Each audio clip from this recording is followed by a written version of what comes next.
Doing that, he was not trying to enrich himself.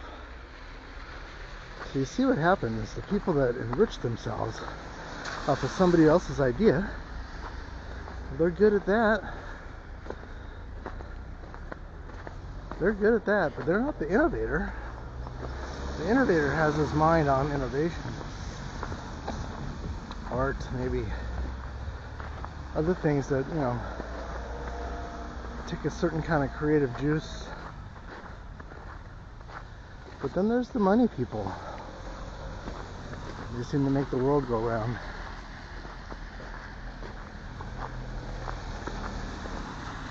I'm hoping what happens is, because as you see, our generations they're merging.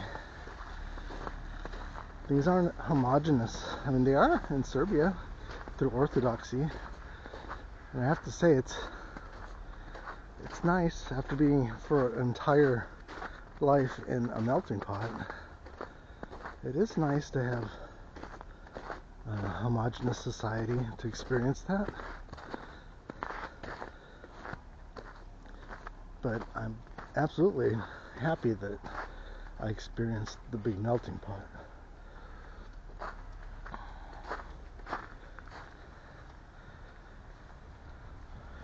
One thing that's troubling that seems to be happening in America, and you hear a lot about the Somalis right now.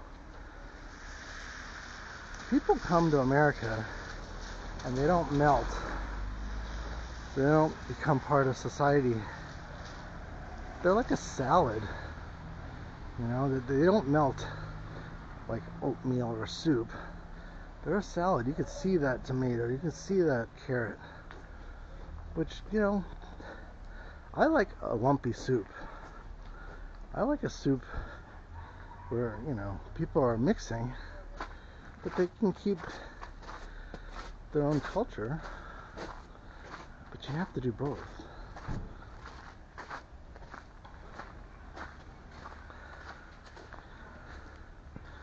You have to do both to make society work.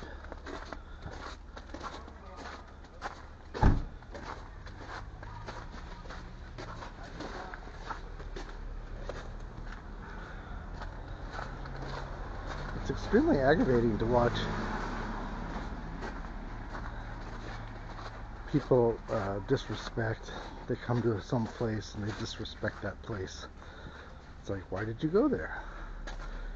Was your goal to disrespect?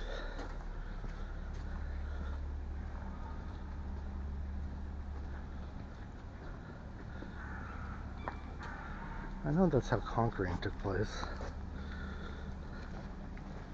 Our history is written by the victors.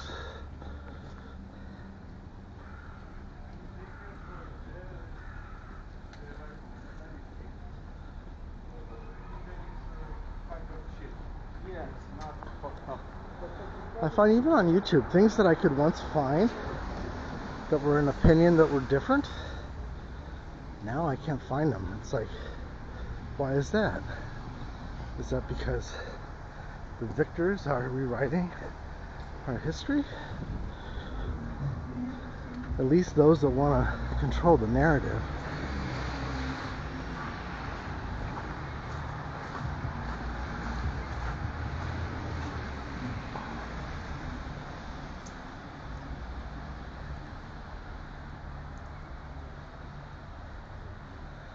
And it's definitely a great experience being in Serbia, coming from America, where I can see America from afar.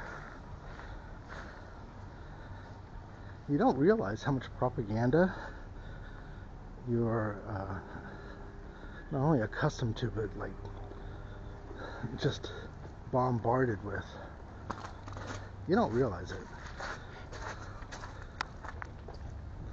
In fact, one of the biggest problems I had with somebody from Serbia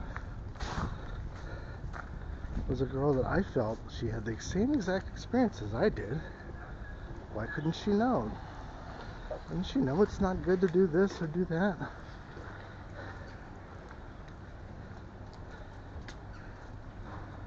Well, come to find out, she didn't. Because even here in Serbia, you know, you meet people that are on the same page as you. That's another interesting thing. It's like people you have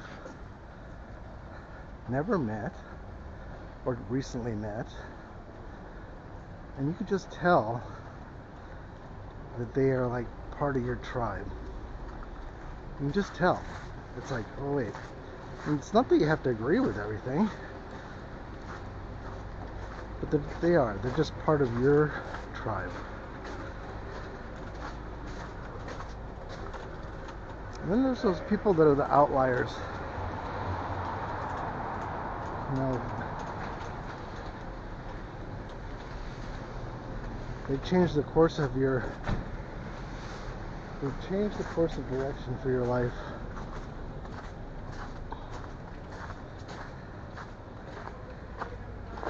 And even when you think that's bad, it can easily be a good thing too.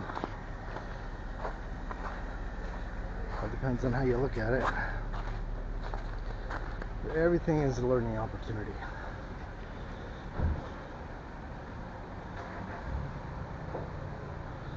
So we're going to go through the Rajca Mall.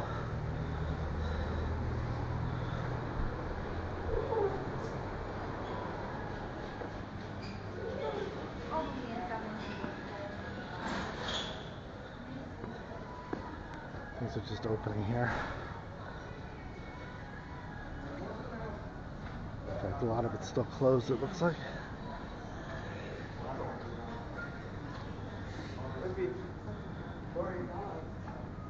No? Okay, I'll go on.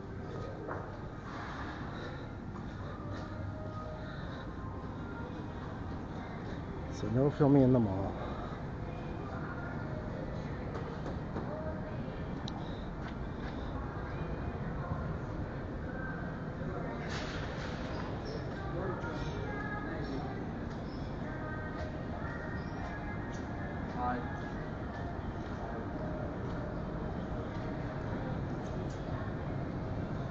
These doors might not even be open yet. Are they? No?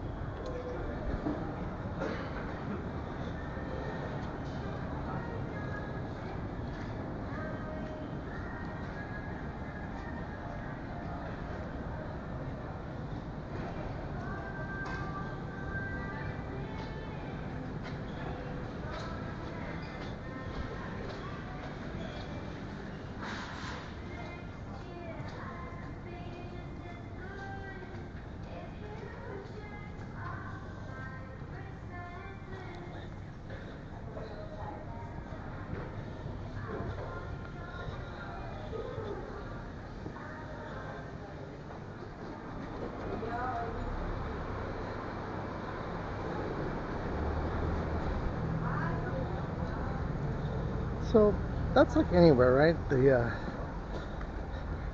private building, they have the right to refuse somebody from filming. They actually have the right of refusing you from entering because it's a private property.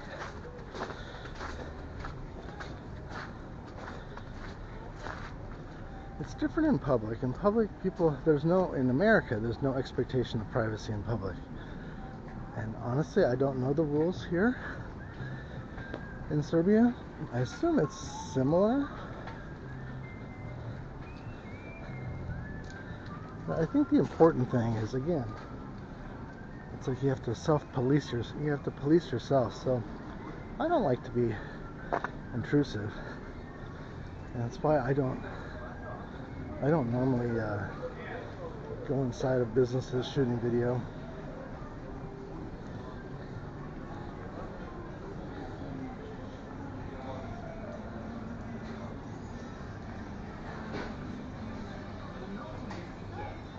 Good shot.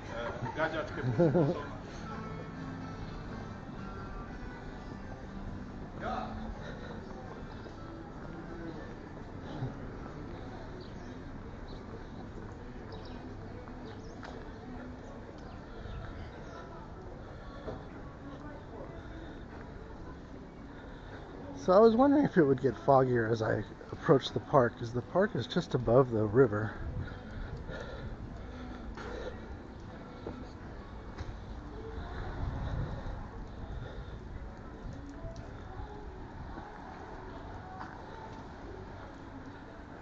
And yeah, it's definitely foggier.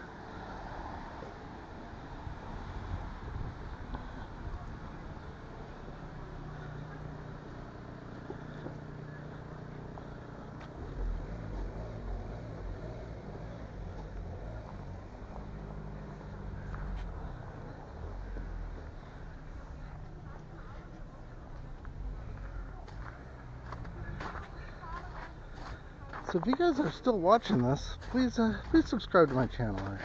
That's what I need right now, likes and subscribes. I guess that's what every YouTuber needs. My channel's not monetized.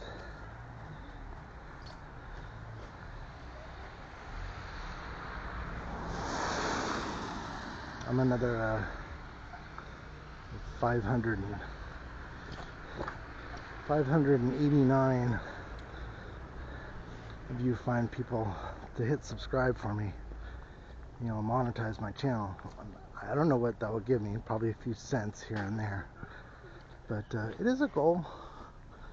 I would like to see that happen. Honestly, if I felt that I could make money doing YouTube, I would put my energy into it. I did work in the movie industry, and I have a clue about how to make videos, but so far I'm just pointing my camera and walking around. That's fun. It's as soon as you have to edit, it becomes a job. I loved sound when I was young. I loved audio so much.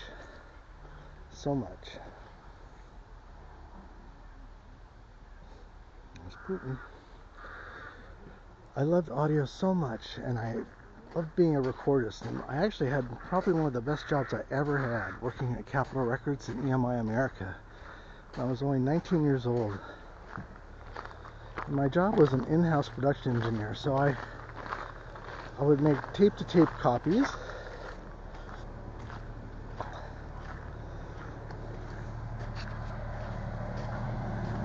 And those would end up becoming the CD master. So there was three of us. There was three engineers. JB, who was like the head engineer. And then there was Ron McMaster. He had the perfect name because he was a mastering engineer. And he used the EMI. There was an EMI console for mastering console. It was mostly like parametric EQ. And we had a Neumann lathe. And he would cut lacquers. And then later, you know, he would use the output of that console directly to what at the time was 3/4 inch tape with this custom machine that actually used the video information portion, and it made digital, you know, sequential frames. And that became the CD master.